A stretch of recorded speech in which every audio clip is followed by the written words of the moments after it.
अहमद एक छोटे से गांव में रहता था। वो एक दरमियाने दर्जे के स्कूल में पढ़ता था और हमेशा ईमानदारी, मेहनत और सच्चाई को अपना उसूल बनाए रखता था।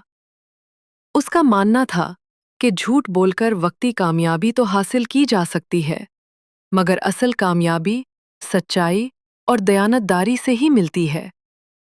उसका एक हमजमात सलमान पढ़ाई में इतना अच्छा नहीं था, लेकिन इम्तिहान में हमेशा अच्छे नंबर हासिल करता था। सबको हैरत होती कि आखिर वो कैसे इतने नंबर हासिल कर लेता है। अहमद को शक हुआ, मगर उसने कभी किसी पर इल्जाम नहीं लगाया। एक दिन इम्तिहान का ऐलान हुआ। अहमद ने दिल लगाकर तैयारी शुरू कर दी। दादा जान हर रात उसे वक्त देते और उसकी रहनुमाई करते। उन्होंने हमेशा उसे सिखाया कि बेटा, सच्चाई वो खजाना है जो एक बार दिल में आ जाए तो इंसान कभी खाली हाथ नहीं रहता। इम्तिहान का दिन आया। सब बच्चे अपनी अपनी जगह पर बैठे। अहमद ने पूरी ईमानदारी से पर्चा हल किया, लेकिन सलमान ने एक छोटे से कागज पर सारे जवाबात छुपा रखे थे। अहमद ने उसे देख लिया, लेकिन कुछ नहीं कहा। अगले दिन जब नतीजा आया, सलमान के फिर सबसे ज्यादा नंबर थे और अहमद दूसरे नंबर पर था।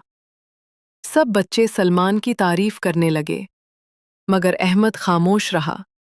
दिल में कुछ चब रहा था। वो दादा जान के पास गया और कहा, दादा जान, क्या सच बोलकर नुकसान होता है? मैंने मेहनत की, फिर भी मैं दूसरा आया। सलमान ने नकल की, मगर वो पहला आया। दादा जान मुस्कुराए और बोले, बेटा, असल नतीजा नंबर में नहीं, ज़मीर की आवाज़ में होता है। जो अंदर से मुतमईन है, वही सच्चा कामयाब है। कभी कभी सच्चाई का सिला फौरन नहीं मिलता, मगर जब मिलता है तो दुनिया देखती है। चंद दिन बाद स्कूल में एक इनामी तकरीर हुई। असातिज़ा ने तय किया कि ईमानदार तरीन तालिबे इल्म को स्कूल की नुमाइंदगी के लिए शहर भेजा जाएगा। उस बार इनाम सिर्फ नंबर पर नहीं, किरदार पर भी दिया जाना था। उस्ताद साहब ने बच्चों से सवालात किए। जब अहमद से पूछा गया कि अगर कोई दोस्त नकल करे तो वो क्या करेगा, अहमद ने पूरे एतमाद से कहा, मैं कभी नकल नहीं करूंगा, और अगर मेरा कोई दोस्त ऐसा करेगा तो मैं उसे समझाऊंगा कि कामयाबी का असल रास्ता सच्चाई और मेहनत है। उस्ताद साहब ने पूछा, अगर वो ना माने तो? अहमद ने आहिस्ता से कहा, तो मैं उसे छोड़ दूंगा, मगर खुद सच्चाई का दामन नहीं छोड़ूंगा। ये सुनकर उस्ताद साहब ने सलमान से भी वही सवालात किए, मगर सलमान अटकने लगा। उसकी बातों में एतमाद नहीं था।